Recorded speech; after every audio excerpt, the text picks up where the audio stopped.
कर्दम ऋषि ने तपस्या की और कर्दम ऋषि ने तपस्या करने के बाद भगवान को प्रकट किया। भगवान को प्रकट किया तो भगवान ने कहा कि सुनो, विवाह करो। बोले विवाह कैसे करो महाराज? सुनो, मेरी तो सिर्फ संतान की इच्छा है, तो तुम अभी अभी आए ही हो, पुत्र बन जाओ, मैं खिला लूंगा, तुम फिर चले जाना, मैं अपने भजन में लग जाऊंगा। उन्हें ऐसे नहीं आऊंगा मैं, तुम्हें विवाह करना होगा। उन्हें कन्या कहां से लाऊंगा कि उसकी तुम चिंता मत करो, वो सारी व्यवस्था मैंने पहले से कर दी है, वो सारी व्यवस्था मैंने कर दी है। लेकिन संतों का भरोसा नहीं होता। सुनो, कन्या तो आ जाएगी, लेकिन तुम मना मत कर देना। पता चला कि शत्रुपा जी आए, मनु जी आए, देवहूति को साथ लेकर आए, और वो तो वहां से यहाँ आए और आप कहो उन्हें नहीं लिया, मेरा प्लान चेंज, आप विवाह नहीं करना। कि नहीं प्रभु, अगर यदि ऐसी बात है और आपने निश्चित किया है तो पक्का मैं विवाह करूंगा। भगवान अंतर ध्यान हो गए। कुछ समय बाद कुटिया पर मनु जी महाराज अपनी पत्नी शत्रुपा के सहित माता देवहूति, जो इस समय कुंवारी हैं, कन्या के रूप में हैं, उन्हें लेकर साथ आए हैं। कहा आपको ज्ञानेंद्रिय और कर्मेंद्रियों पर विजयी कहा गया है कर्दम ऋषि, इसीलिए हमारी जो कन्या है वो आपके साथ विवाह करना चाहती है। कहा वो तो ठीक है, लेकिन भाई विवाह से पहले तो देखा जाता है लड़की में गुण है या नहीं कोई। उन्होंने उसी समय पर 3 आसन दे दिए उनको, 3 आसन दे दिए, और तीनों आसनों को जैसे ही दिया तो मनु जी बैठ गए, शत्रुपा जी बैठ गई, लेकिन माता देवहूति नहीं बैठी।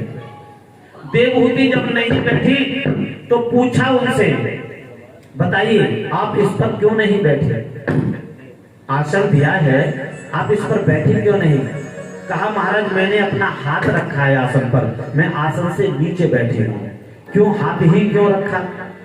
कहा वो इसलिए रखा क्योंकि जब हमसे बड़ा या हमारा पति या हमसे गुरुजन कोई भी हमें बैठने के लिए आसन, सिंहासन या कुर्सी दे तो सीधे बैठ नहीं जाना चाहिए, उसे आगे पीछे खिसका देना चाहिए, उसका दोष खत्म होता है। और जैसे ही पति के द्वारा दिए हुए आसन पर बैठ जाओगे तो पतिव्रत धर्म नष्ट हो जाएगा। और मेरा अभी विवाह नहीं हुआ है, लेकिन आप मुझसे बड़े भी हैं और आपसे विवाह भी होने वाला है, मैं इस आसन पर नहीं बैठ सकती, और क्योंकि ये दिया आपने तो इसका तिरस्कार भी नहीं कर सकती, इसलिए मैंने इस पर हाथ रख लिया है अपना। कहा विवाह योग्य है कन्या, विवाह योग्य है कन्या, भरोसा हो गया। कहा सुनो मेरी एक शर्त और है। उन्हें क्या शर्त है? उन्हें शर्त बस छोटी सी है कि सुनो, विवाह के पश्चात, विवाह होने के पश्चात जब मेरे पुत्र होगा तो पुत्र होते ही मैं गृहस्थ आश्रम का त्याग करके चला जाऊंगा। कहा तो मुझे भी किसी भोगी से विवाह नहीं करना। अगर एक पुत्र हो जाए तो तुम्हारा जो ध्येय है वो पूरा हो जाए तो आप चले जाना। जीवन का कर्तव्य यही है कि एक पुत्र आ जाए जीवन में और उसके बाद वो अपनी दिनचर्या चलाता रहे, हमारा नाम वंश आगे बढ़ गया और अपने अपने कृत्य में लग जाइए। भजन करना जीवन का कर्तव्य है। माता देवहूति ने बहुत अच्छी बात कही तो कर्दम जी को अति प्रसन्न आए, प्रसन्नता हुई, और उसके बाद में कर्दम जी ने माता देवहूति के साथ में विवाह किया। और विवाह करने के बाद में कन्या को छोड़कर चले गए मनु जी और शत्रुपा। मनु शत्रुपा ने कन्या का विवाह किया, उसके बाद उसे वहीं पर छोड़कर चले गए।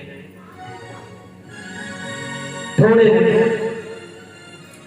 का समय हुआ, वहां तक भजन करते हुए मनु जी महाराज के जाने के बाद में माता देवहूति अपनी कुटिया में पहुंची। कुटिया में क्या देखा? उस कुटिया में कहीं भी बैठने और विश्राम करने की जगह नहीं है। वो कुटिया में हर जगह चूहे, सर्प के भिल बने हुए हैं, बहुत बिच्छू, कांतर सब है उसमें। कुटिया से बाहर देखा तो क्या देखा? एक ही घाट पर सिंह और मुर्ग दोनों एक साथ चल पी रहे। अर्थात जहाँ कोई तपस्वी संत या गुरुजन रहते हैं वहाँ आसपास सकारात्मक स्थिति बन जाती है और महाराज वहाँ हिंसक जीव भी अपने हिंसा का त्याग कर देते हैं। करदम जी का ये प्रभाव है कि करदम जी के प्रभाव से हिंसक जीवों ने भी हिंसा का त्याग कर दिया।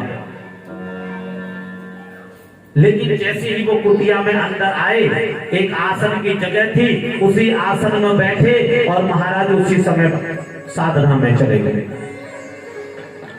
साधना में चले गए और माता देवहूति उनकी सेवा करती रही। 80 वर्ष बाद उनकी साधना भंग हुई और 80 वर्ष में वो ये भी भूल गए कि उनका विवाह भी हुआ था। जैसे ही 80 वर्ष बाद जब उन्होंने नेत्र खोले तो जो कुंवारी थी 80 वर्ष बाद वो वृद्ध हो गई। स्वाभाविक बात है, वृद्ध होना तो स्वाभाविक है। आज ये उम्र तो परिवर्तन नहीं होगी, ये तो बढ़ेगी, वृद्ध होगा ही आदमी। पूछा कौन हो तो? कहा महाराज भूल गए क्या? अरे भूल गए क्या प्रभु? आपके साथ विवाह हुआ था, मेरा दिल भूल गई हूं मैं। अच्छा, क्या प्रभु थे भूल गए क्या? आपने पुत्र के हेतु विवाह किया था। उन्हें अरे ये तो मुझसे बहुत बड़ी गलती होगी, भगवान कहकर गए थे कि मैं आऊंगा। ओ भजन में बैठने से तो अच्छा यही था कि मैं साधना में नहीं जाता, कम से कम भगवान के जल्दी दर्शन करके तो चला जाता। बहुत वर्ष बीत गए। देवी क्या करना चाहिए? जो आप चाहो। उन्होंने उसी समय पर अपने दिव्य शक्ति से एक विमान प्रकट किया और उस विमान में बहुत सुंदर बगीचा, एक बहुत बड़ा सरोवर, और उस सरोवर में जैसे ही इन दोनों ने स्नान किया कि स्नान करते ही माता देवहूति 16 वर्ष के और 21 वर्ष के हो गए, पूर्ण रूप में आ गए। वो विमान जो था आकाश में उड़ने वाला विमान था। हजारों वर्ष तक उसमें कीड़ा करते रहे, लेकिन पुत्र तो नहीं हुआ। एक कन्या हो गई 9। कितनी हो गई? 9 कन्या हो गई। अब तो और ज्यादा परेशान। उन्हें महाराज विवाह किया था, एक पुत्र के लिए कन्या हो गई 9। माता देवहूति भी ज्ञानी थी थोड़ी सी। उन्होंने कहा प्रभु की इच्छा रखते हो तो नवता भक्ति कहाँ जाएंगे? नवता भक्ति का प्राकट्य होना तो स्वाभाविक है। और मैं आपको भक्ति का प्रमाण देता हूँ। अत्रि को जो ब्याही गई अनुसुईया जो थी वो इन्हीं की पुत्री थी। 9 कन्याओं में एक अनुसुईया थी। अथर्वा ऋषि को जो विवाह हुआ शांता, वो इन्हीं की पुत्री थी। जिनके पुत्र दधीची थे वो इन्हीं की पुत्री थे। ऐसे ही इनकी जो 9 कन्याएं थी, मरीचि को जो ब्याही गई वो भी इन्हीं की कन्या थी। अरुंधति माता जो वशिष्ठ की पत्नी थी वो भी इन्हीं की पुत्री थी। और अरुंधति माता का तो अष्ट ऋषियों में नाम आता है, 7 ऋषि हो गए। और 8वीं ऋषि माता नहीं है, अनुसुईया नहीं है, अरुंधति माता वशिष्ठ जी की पत्नी अरुंधति। बोली गोविंद भगवान की है।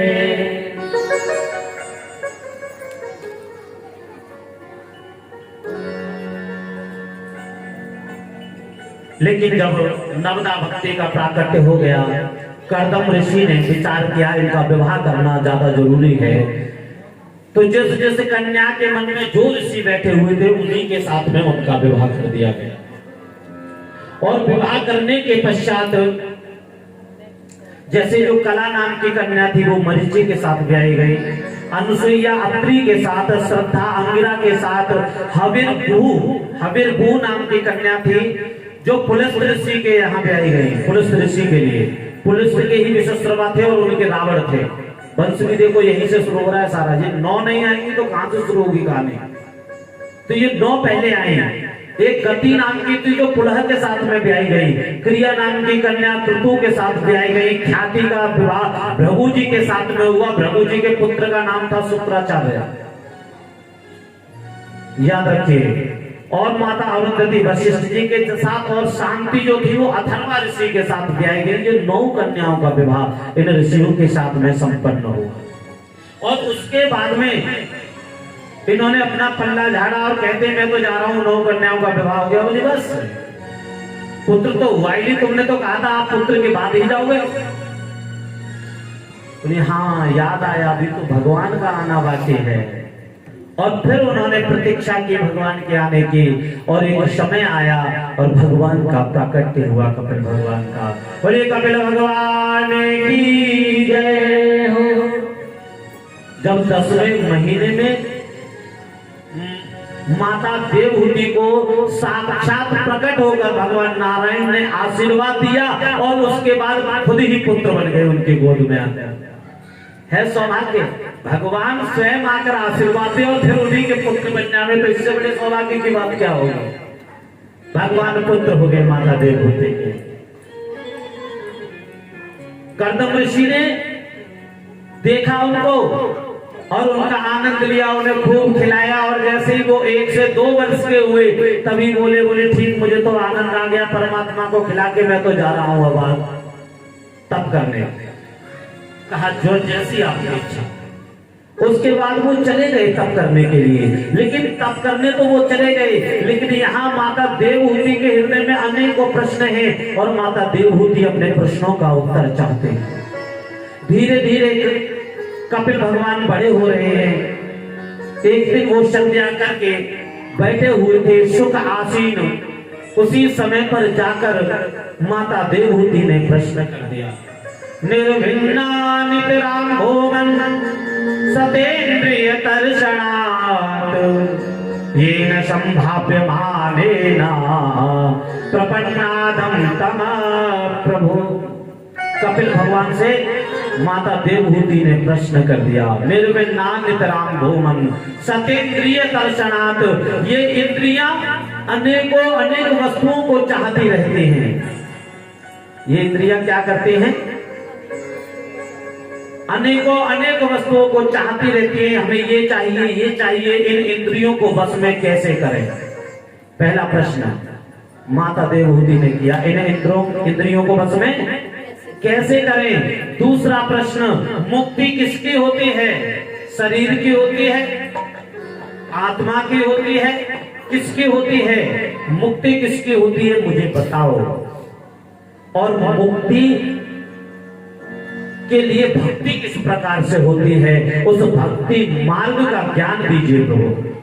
अपने ही पुत्र के सामने श्रोता बनकर मां बैठी है, और मां स्वयं अपने पुत्र से प्रश्न करते हैं।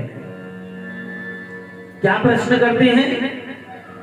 पहले इंद्रियों को बस में कैसे करना चाहिए, मुक्ति कैसे होती है, और मुक्ति के मार्ग में भक्ति किस प्रकार से करनी चाहिए जिससे हमें मुक्ति सहजता से प्राप्त हो जाए। थोड़े शब्दों में उत्तर दे दिया। मन एव मनुष्याणां कारणं बंध मोक्षयो। मन से मनुष्य के बंधन और मोक्ष की होती है। बंधन का कारण कौन? मन। और मोक्ष किसका कारण? मन। मन से ही मनुष्य का बंधन और मोक्ष होता है। मन एव मनुष्याणां कारणं बंध मोक्षयो चेता खल स्वबंधाय मुक्तये चात्मनो मतं गुणेषु सत्वबंधाय रतंबा पुंसी मुक्तये। कहा मां सुनो, अगर यदि आपको इंद्रियों को बस में करना है ना मां, तो आपको भक्ति मार्ग का ही आश्रय लेना होगा। लेकिन इंद्रियों का स्वामी है मन, और अगर मन स्थिर हो गया तो आप इंद्रियों को बस में कर सकते हो। क्या कर सकते हो? रात दिन इनमें संयम के कोड़े लगे, और अपने रथ को सुमार्ग लगाते चलो, कृष्ण गोविंद गोपाल गाते चलो। देखना इंद्रियों के न घोड़े लगे, रात दिन इनमें संयम के कोड़े लगे। आपको कुछ नहीं करना है, आपको सिर्फ संयम में रहना है। अगर मन कंट्रोल में आ गया तो इंद्रियां भी अपने आप आ ही जाएंगे बिल्कुल। इसीलिए आपको क्या करना है? मन को संयम में लाना है। संयमी हो जाइए। गुणेशु सक्त बंधाय, अगर वो संसार के गुण के आसक्ति होगा तो वो बंधन में पहुंच जाएगा। रतंबा पुंसी मुक्त, अगर यदि वो भक्ति में लग जाएगा तो मुक्त हो जाएगा। क्या हो जाएगा? रतंबा पुंसी मुक्त, जैसे ही भक्ति करेगा मुक्त हो जाएगा। और कहा मैया मुक्ति, तो देखो ना तो मुक्ति शरीर की होती है और ना ही मुक्ति आत्मा की। क्या कहा उन्होंने? क्यों? क्योंकि शरीर को रखोगे तो बदबू देने लगेगा, गाड़ दोगे तो कीड़े मर जाएंगे और जला दोगे तो राख बन जाएगा। इस शरीर में कुछ भी रखने लायक नहीं है और ना ही इनमें से मुक्ति के लायक है। मल मूत्र का ये शरीर है। काय का है? मल मूत्र, गंदगी से भरा हुआ शरीर है।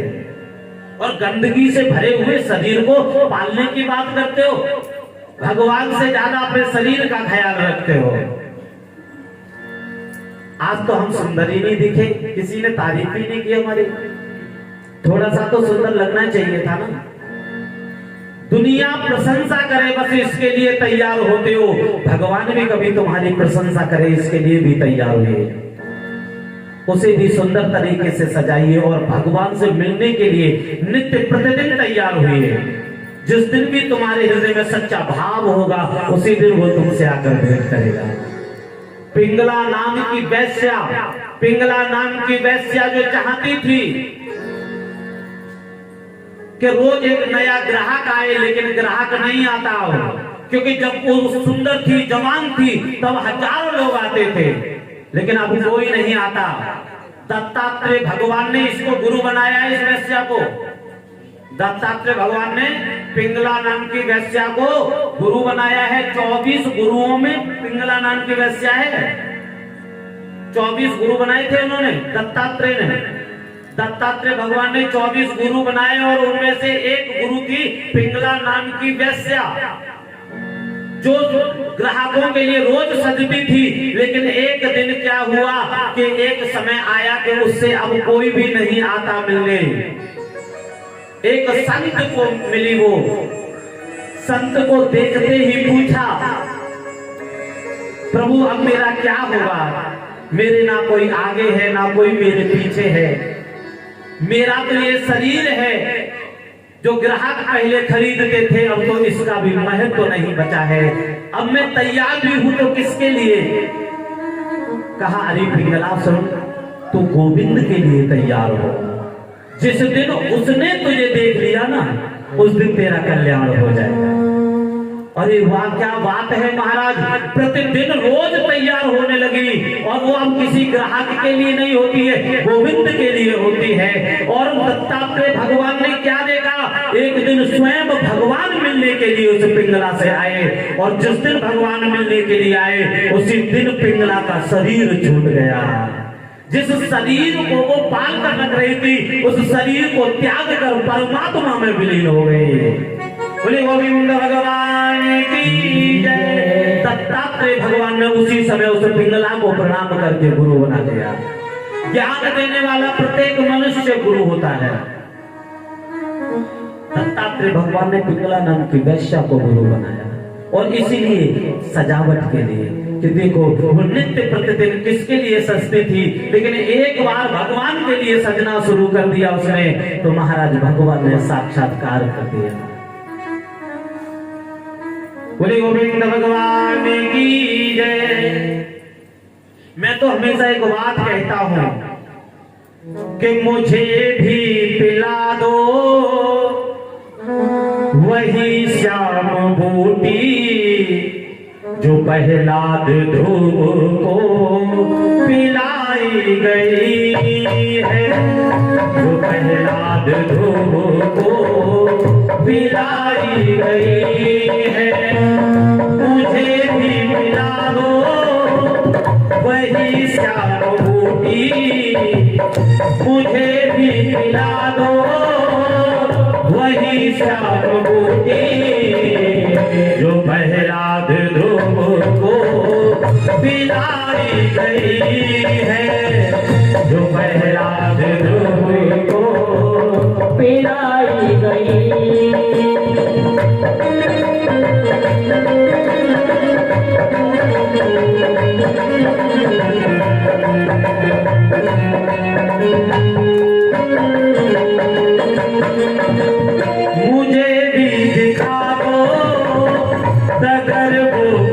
कन्हैया हो मुझे भी दिखा दो डगर वो कन्हैया जो अब तक भक्तों को दिखाई गई है, जो भक्तों को अब तक दिखाई गई है।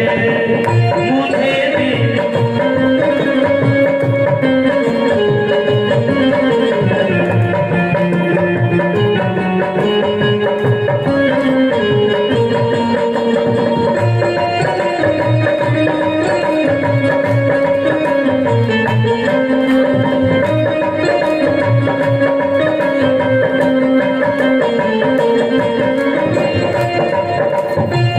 जिसे पी के शंकर सदा झूमते हैं, जिसे पी के शंकर सदा झूमते हैं, जिसे पी के नारद सदा घूमते हैं, जिसे पी के नारद सदा झूमते हैं, जिसे पीते रहते हैं ब्रह्मा हमेशा, जिसे पीते रहते हैं ब्रह्मा हमेशा, जिसे पी के सृष्टि रचाई गई है, जिसे पी के सृष्टि रचाई गई है।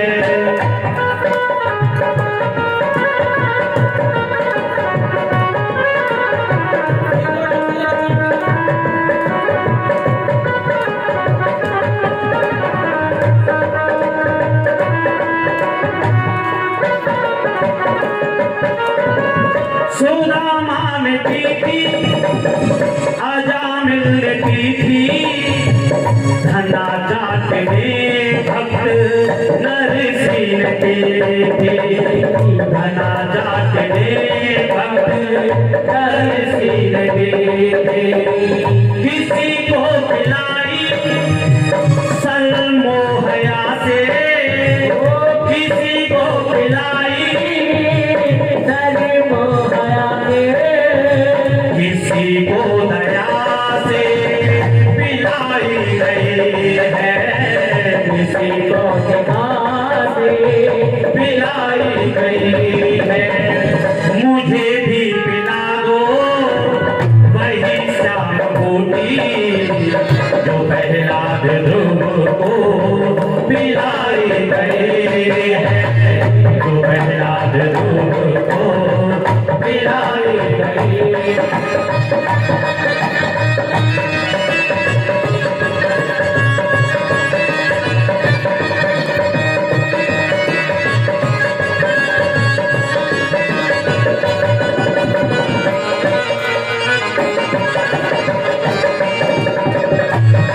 ताली बजा के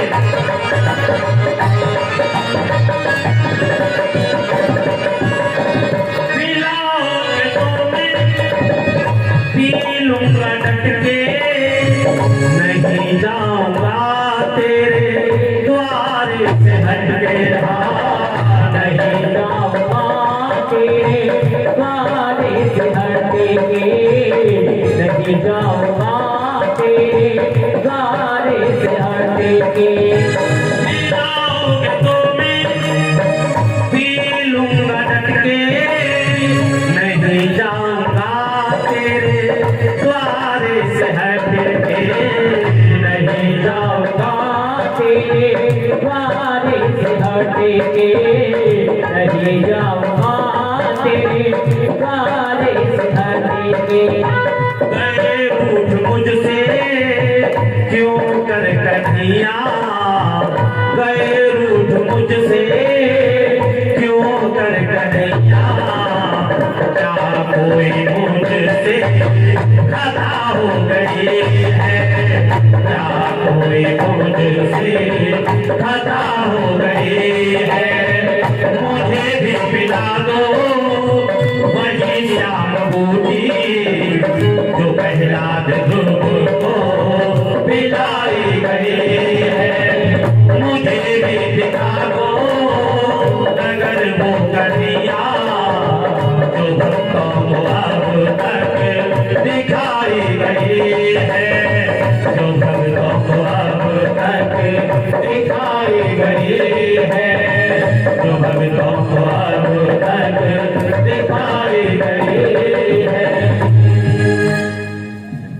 मुझे भी पिला दो वही श्याम बूटी जो भक्तों को अब तक पिलाई गई है। ये प्रार्थना करते रहो। पिंगला का उद्धार हुआ तो पिंगला का उद्धार हो सकता है, तो हम तो ऐसे नहीं है साहब, हमारा तो और जल्दी हो सकता है। थोड़ा ध्यान दो। याद रखना, ज्ञान के लिए और भक्ति के लिए और परमात्मा को आने के लिए ज्यादा कारण की जरूरत नहीं है। बस तुम्हारा एक ही भाव होना चाहिए जो भगवान को बहुत प्रिय है। निर्मल मन जन सोहि मोहि पावा, निर्मल मन जन सोहि मोहि पावा, निर्मल मन जन सोहि मोहि पावा, निर्मल मन जन सोहि मोहि पावा, मोहे कपट धन से नवावा, मोहे कपट धन से नवावा, मोहे कपट धन से नवावा।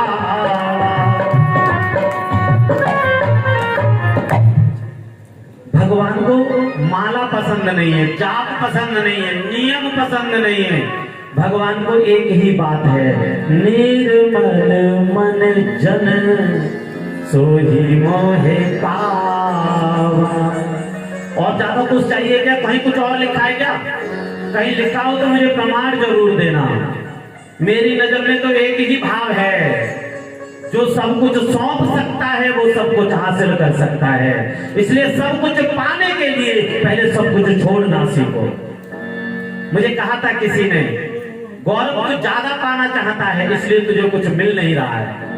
मैंने कहा ठीक है छोड़ देते हैं। देखो छोड़ा तो तुम लोग मिल गए, मिलेगा भी तभी जब छोड़ोगे। तो इतने अच्छे अच्छे श्रोता हैं आप लोग, इतने अच्छे हैं कि बड़े भाव से सुनते हैं। और मुझे लगता है कि अगर और अच्छे से सुनते रहे तो निश्चित कहीं ना कहीं हमें मुक्ति ढूंढती हुई आ जाएगी। हमें मुक्ति के पास जाने की जरूरत नहीं पड़ेगी। थोड़ा भाव से और अंतःकरण में जाने दो भागवत को। बोले गोविंद भगवान की जय। भगवान कहते हैं मैया यो मां सर्वे तु भूतेषु शांतात्मामीश्वरं हित्वा च भजते मोक्ष्यं भस्मन्नेजुवति सहा। मैया तुम्हें मालूम है जो मेरी भक्ति मूर्ति में करता है वो मेरी भक्ति नहीं ढोंग करता है। भस्मन्नेजुवति सहा, जैसे मान लो भस्म में हवन कर रहा हो, अग्नि में नहीं, किसमें? भस्म में हवन कर रहा हो। भस्मन्नेजुवति सहा, भक्ति आ तभी सकती है जब भक्ति मूर्ति में नहीं होगी। कब आएगी? अपरोक्ष भक्ति। कौन सी भक्ति? बिल्कुल परोक्ष भक्ति मूर्ति में ही होती है, मंदिर में होती है, सीमा के अंदर होती है। हम जब मंदिर में पहुंचते नहीं भैया अब ये काम नहीं करेंगे, मंदिर में हम ये नहीं बोलेंगे, लेकिन जैसे ही मंदिर से बाहर निकले महाराज सबसे बुरे कर्म करना शुरू कर दिया। कहते मंदिर में भगवान है और क्या यहाँ कोई देख रहा है क्या? लेकिन भगवान कहते हैं अहम सर्वेषु भूतेषु भूतात्मावस्थिता सदा तमवज्ञाममृत्यश्च कुरुते अर्च विडम्बनम्। मैं सर्वत्र हूँ, मुझे जानकर भी जो नट की तरह बात करता है वो मेरा सबसे बड़ा विरोधी होता है। ये जानकर कि मैं सब में हूँ, ये जानता है कि मैं सब में हूँ और मैं दिखूंगा भी सब में ही, लेकिन ये जानकर भी जो व्यक्ति ढोंग करता है उसे मैं नट कहता हूँ। क्या कहता हूँ? भगवान ने कहा है कुरुते अर्च विडम्बनम्। कुरुते अर्च, अर्च माने अर्चना मतलब पूजा। कुरुते अर्च विडम्बनम् अर्थात मैं ऐसी पूजा करने वाले व्यक्ति को नट मानता हूँ। क्या मानता हूँ? इसीलिए सब में श्रद्धा रखो लेकिन सर्वत्र साक्षात्कार करो। क्या करना है? हाँ सर्वत्र सभी में परी में ही मैं हूँ। जहाँ मेरे अपने सिवा कुछ नहीं, मुझे मेरी भक्ति कहाँ लेके आए। केवल सिर्फ स्वयं में और सामने वाले में साक्षात्कार करना है। और मैया जो व्यक्ति शरीर की मुक्ति देखता है, जो व्यक्ति आत्मा की मुक्ति देखता है, जो दोनों ही मूर्ख है, ये दोनों ही नाटक करने वाले हैं। क्यों? क्योंकि शरीर की मुक्ति हो नहीं सकती है और आत्मा पहले से ही रिक्त है, मुक्त है और शुद्ध है, उसे कोई मुक्त कर नहीं सकता। और ये शरीर विनाशवान है, ये मुक्त कभी हो नहीं सकता। तो शरीर की मुक्ति का सोचना भी मूर्खता है, और आत्मा तो पहले से ही रिक्त मुक्त शुद्ध है। तो तुम्हें क्या करना है? उन्हें आत्मा की जो शुद्धि है उसे अंतःकरण तक पहुंचानी है। कहां तक पहुंचानी है? जब आत्म शुद्धि हो जाएगी, अंतःकरण मन बुद्धि चित्त और अहंकार, मन में भी वासना, बुद्धि में भी वासना, अंतःकरण से भी वासना और अहंकार से भी वासना जिस दिन निकल जाएगी, उसी दिन उसका सामने साक्षात्कार हो जाएगा। बोले गोविंद भगवान की जय हो। और मैया मुक्ति के लिए ज्यादा साधन नहीं करना है।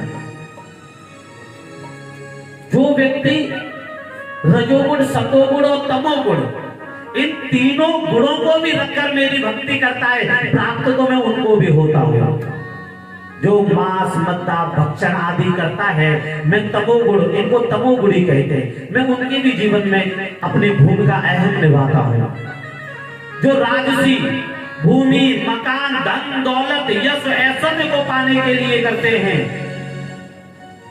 वो उन राजसी भक्तों की जीवन में भी मैं अहम भूमिका निभाता हूं मैया। और मैया जो लोग अपने पाप को समाप्त करने के लिए, जो अपने कल्याण के लिए सिर्फ मेरी भक्ति करते हैं, रजोगुण सतोगुण भक्ति, उन सतोगुण भक्तवान भक्तों के जीवन में भी मेरी अहम भूमिका रहती है। मैं तीनों के ही जीवन में हूं, लेकिन सबसे प्रिय मुझे वो भक्त प्यारा है जो मुझे सर्वत्र दर्शन करता है। लक्षणम भक्ति योगस्य निर्गुणस्य हिताहुतम अहेतुभ्या विहितीवा सा भक्ति पुरुषोत्तमः। मैया वो भक्त मुझे बहुत प्रिय है जो केवल निर्गुण से हिताहितम, अर्थात उसकी कोई इच्छा ही नहीं होती, और यो माम सर्वेषु भूतेषु, बिना इच्छा के, बिना कामना के मुझे सर्वत्र देखता रहता है। मैं उसके जीवन में अहम भूमिका निभाता हूं। क्योंकि आपने देखा होगा दुर्गा सप्तशती में मैया को प्रणाम किया गया है। या देवी सर्वभूतेषु मातृरूपेण संस्थिता, नमस्तस्यै नमस्तस्यै नमस्तस्यै नमो नमः। मान लीजिए कि आपके कोई घर आए और आपने कहा आइए आइए, राम राम जी बैठिए, कैसे हैं आप? बहुत बढ़िया। फिर आप जल लेने गए, जल दिया उसको, फिर बोला राम राम जी, और सुनाइए कैसे हैं आप? फिर आप बैठते बैठते उससे फिर बोले राम राम जी, और सुनाइए कैसे हैं आप? महाराज उसका टेम्परेचर हाई हो जाएगा। ये आदमी बुलाना नहीं चाहता था मुझे, ये आदमी बुलाना नहीं चाहता था, मैं आ गया और ये आदमी बार बार मुझसे राम राम किए जा रहा है। इसका अर्थ ये कि मैया को एक श्लोक में 5 बार प्रणाम किया गया। नमस्तस्यै नमस्तस्यै नमस्तस्यै नमो नमः। एक बार भी प्रणाम से काम चल सकता था। मैया नमस्ते, नमस्कार, आप प्रसन्न हैं? कभी मैया के हालचाल पूछे?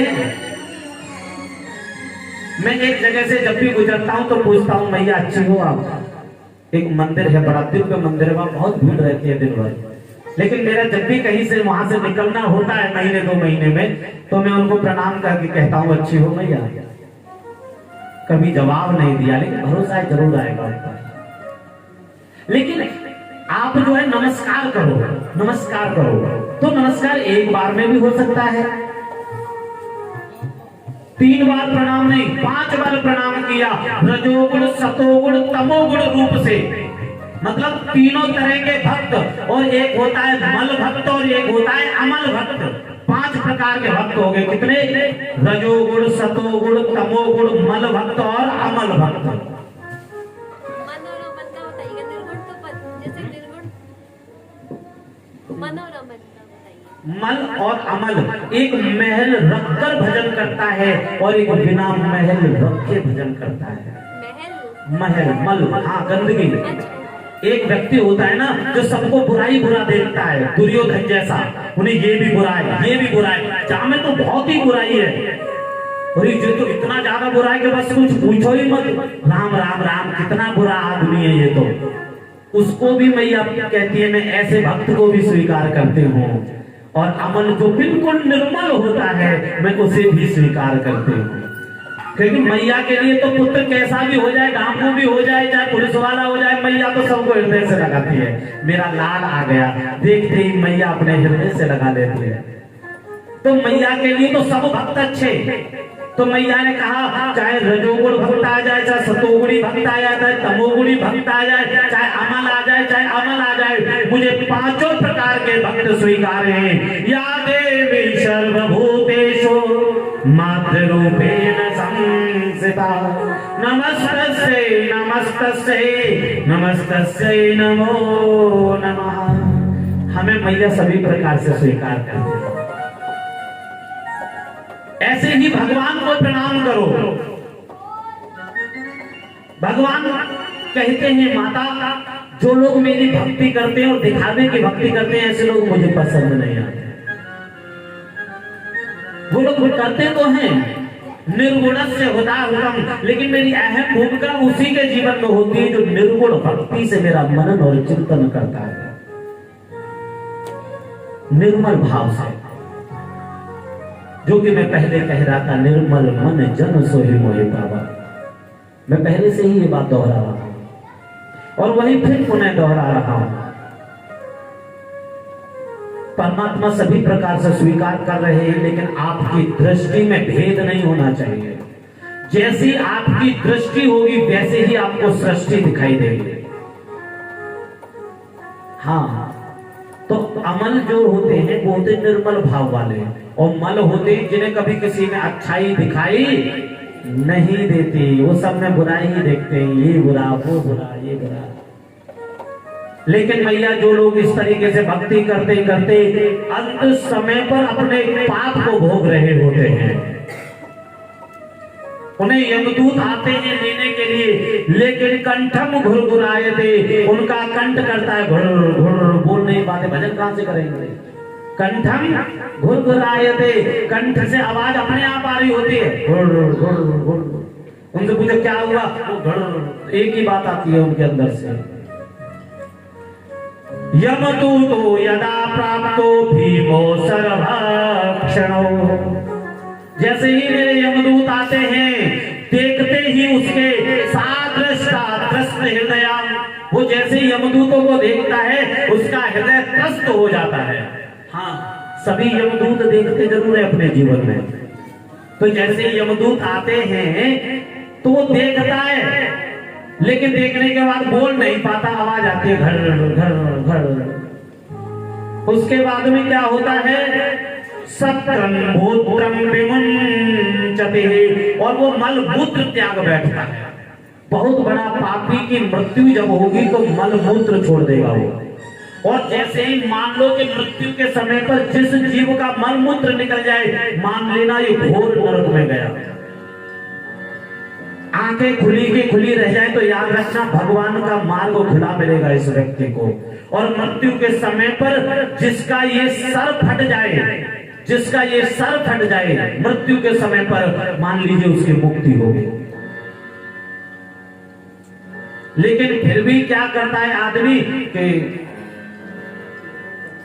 उस समय तो उसका सर फोड़ता नहीं है, शमशान में ले जाके फोड़ देता है। उन्हीं यहाँ नहीं तो घर फोड़ देंगे, बाहर फोड़ देंगे, घर में तो पता चल जाएगी ना। देखा, जिंदे आदमी को मारने का दंड मिलता है महाराज, और मरे हुए को मार रहे हो उसमें कोई दोष नहीं। कैसा दुर्भाग्य है। वही माता पिता जिसने हमें बड़ा किया, और उसी माता पिता को हम, जिंदगी में कुछ नहीं बचता महाराज, सब कुछ धरती में मिल जाता है। माटी में मिले माटी और पानी में पानी, अरे अभिमानी तेरी यही जिंदगानी। माटी में मिले माटी और पानी में पानी, अरे अभिमानी तेरी यही जिंदगानी। पानी का बुलबुला जैसे, पानी का बुलबुला जैसे, वैसी जिंदगानी, अरे अभिमानी तेरी यही जिंदगानी।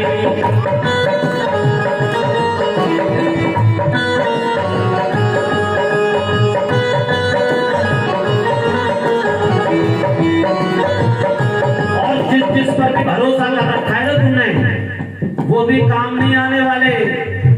भाई बंधु तेरे काम न आए, कुटुंब कबीला तेरे साथ न आए, कुटुंब कबीला तेरे साथ लगाए, कुटुंब कबीला तेरे साथ लगाए।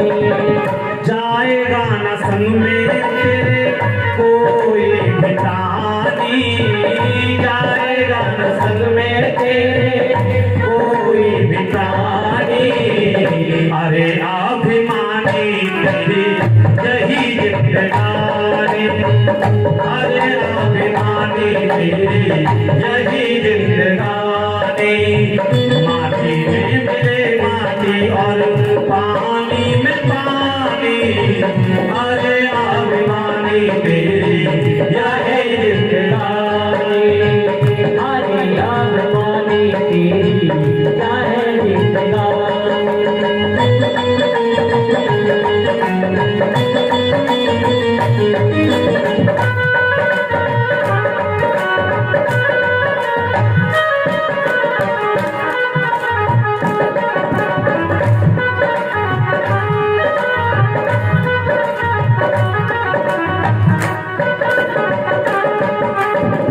रही ना निशानी यहाँ पर राजा वजीरों की, छड़ो घर में लाख बन गई लाख लाख मीलों की। रही ना निशानी यहाँ पर राजा वजीरों की, छड़ भर में लाख बन गई लाख लाख मीलों की। 2.5 गज कपड़ा पड़े, 2.5 गज कपड़ा पड़े, पड़ेगी उठानी, अरे अभिमानी तेरी यही जिंदगानी। पानी में माटी और पानी में पानी, अरे अभिमानी तेरी यही जिंदगानी।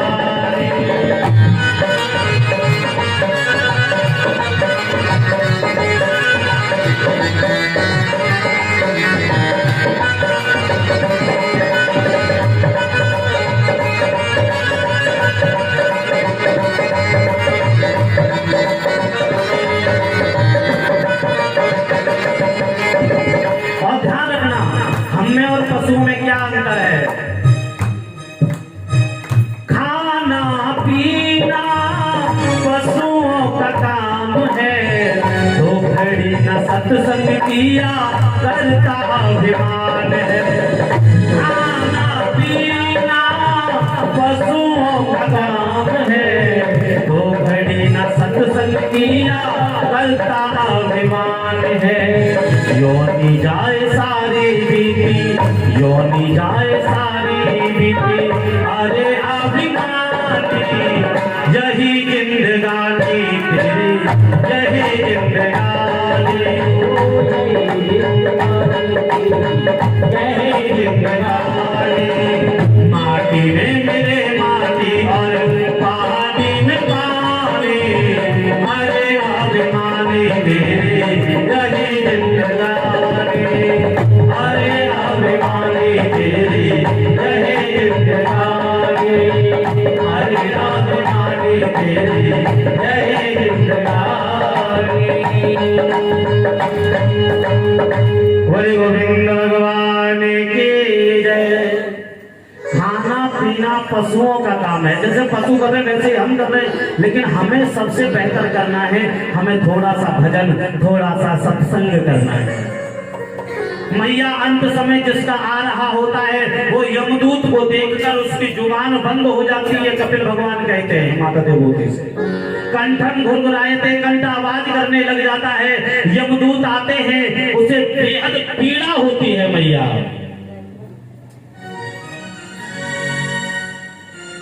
ऐसी पीड़ा होती है, मान लीजिए जैसे एक साथ 1000 बिच्छू ने डंक मार दिया हो,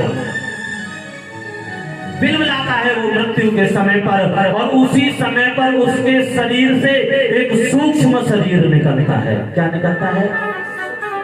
और उस सूक्ष्म शरीर से 2 शरीर बनते हैं, एक यातना शरीर और दैव शरीर। कौन सा? एक यातना शरीर और एक।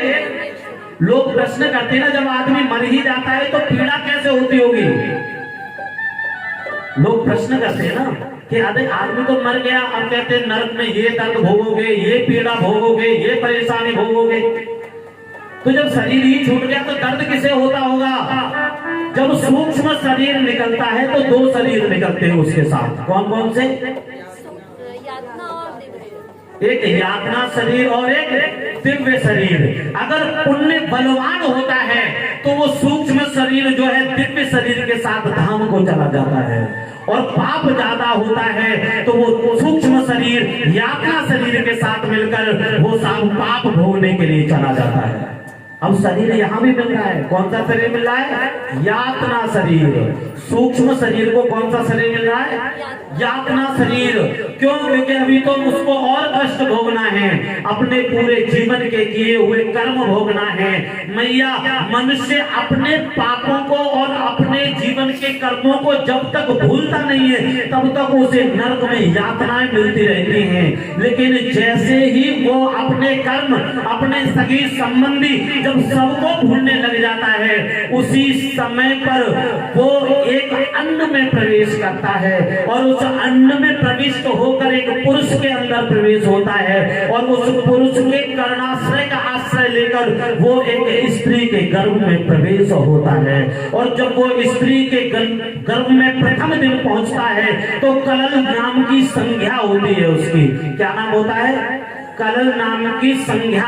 और दशाहेन तु करकंदु, 10 दिन का वो एक अंडे के समान हो जाता है, और मैया 1 महीने में उसका सिर बनता है, दूसरे महीने में उसके हाथ, त्वचा आदि बनना शुरू होते हैं, तीसरे महीने में स्त्री और पुरुष का चिन्ह बनता है उसका, चौथे महीने में मांस आदि की पूर्ति होती है, और महाराज वो 6वें महीने में पहुंचकर गर्भ में घूमने लग जाता है। 7वें महीने तक वो पूर्ण रूप से भूख प्यास लगने लग जाती है, खाने पीने लग जाता है, और उसके बाद में 8वें महीने में वो अपने संपूर्ण 100 जन्मों को याद करता है। कितने जन्मों को?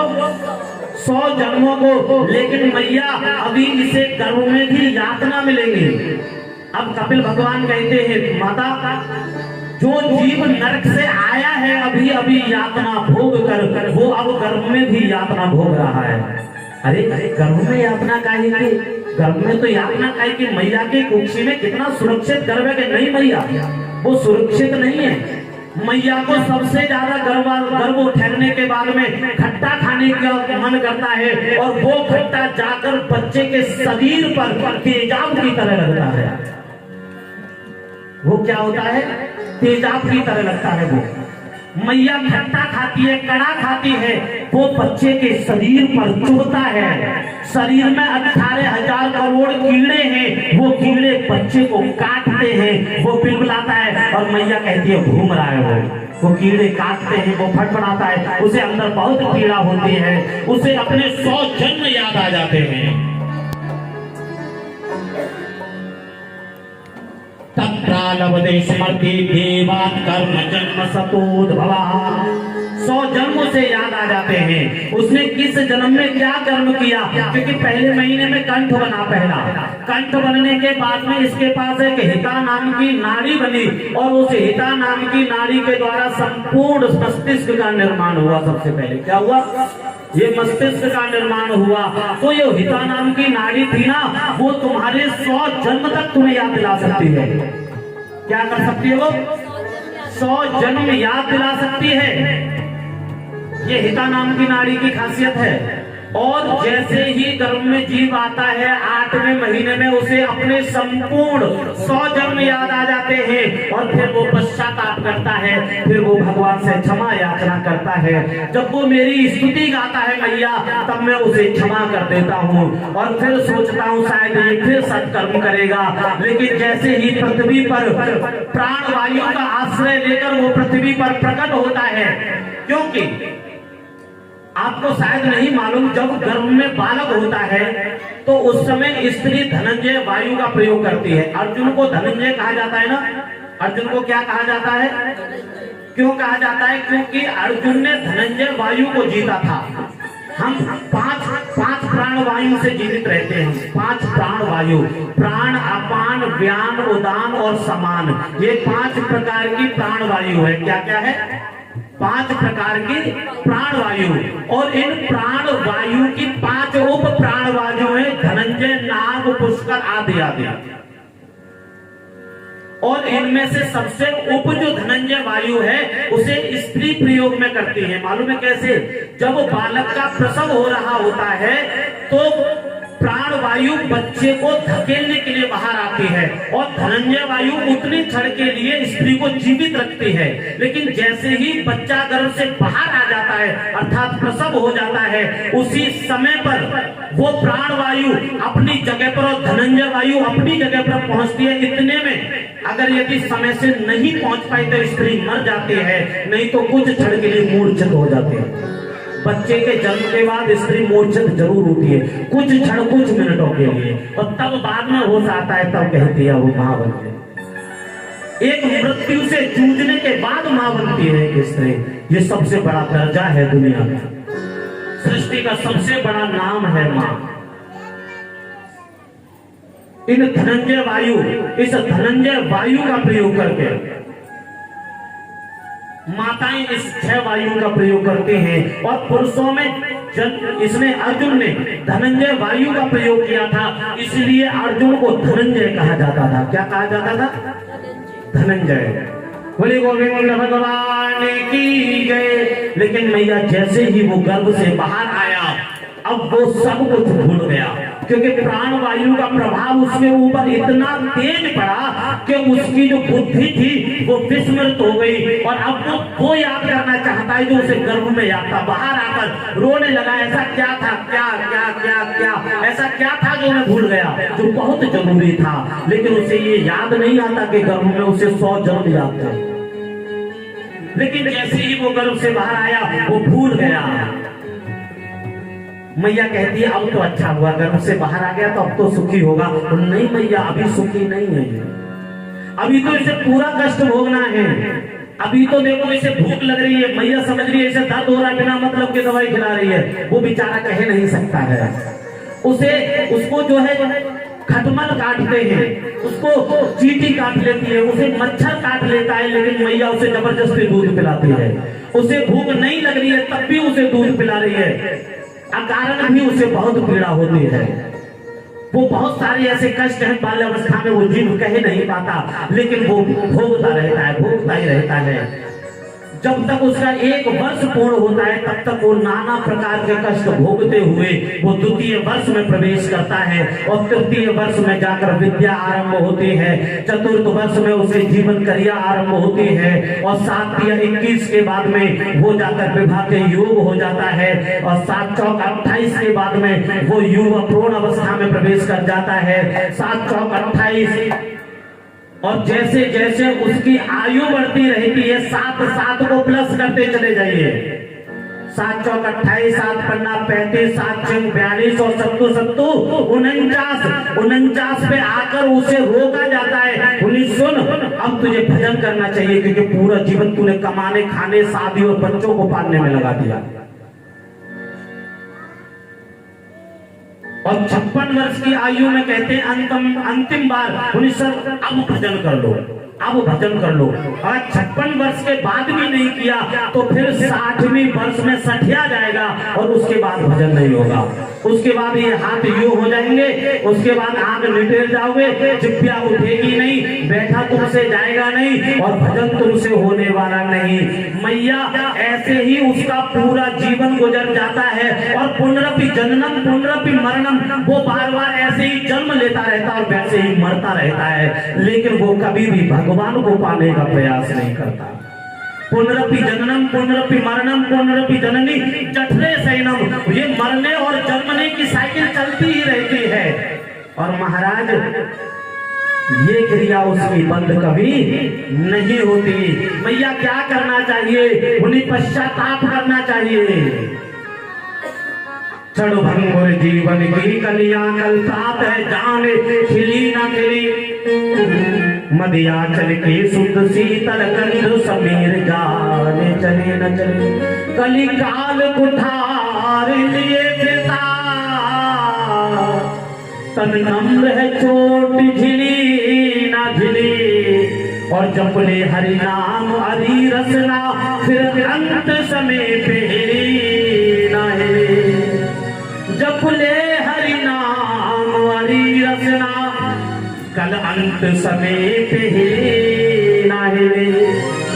याद रखना, अंत के समय पर कुछ भी मालूम नहीं है, इसीलिए भगवान ने गीता में कहा है अंत काले जब मामेवा स्मरण मुक्तवा कलेवरम, हर क्षण अंत काल है। ये मत सोचो कि अंत आएगा कभी, अंत आएगा नहीं, हर क्षण अंत काल है। मृत्यु कभी भी आ सकती है, इसलिए हर क्षण को अंत काल समझो और हर क्षण को परमात्मा को समर्पित कर दो। बोलिए गोविंद भगवान की जय।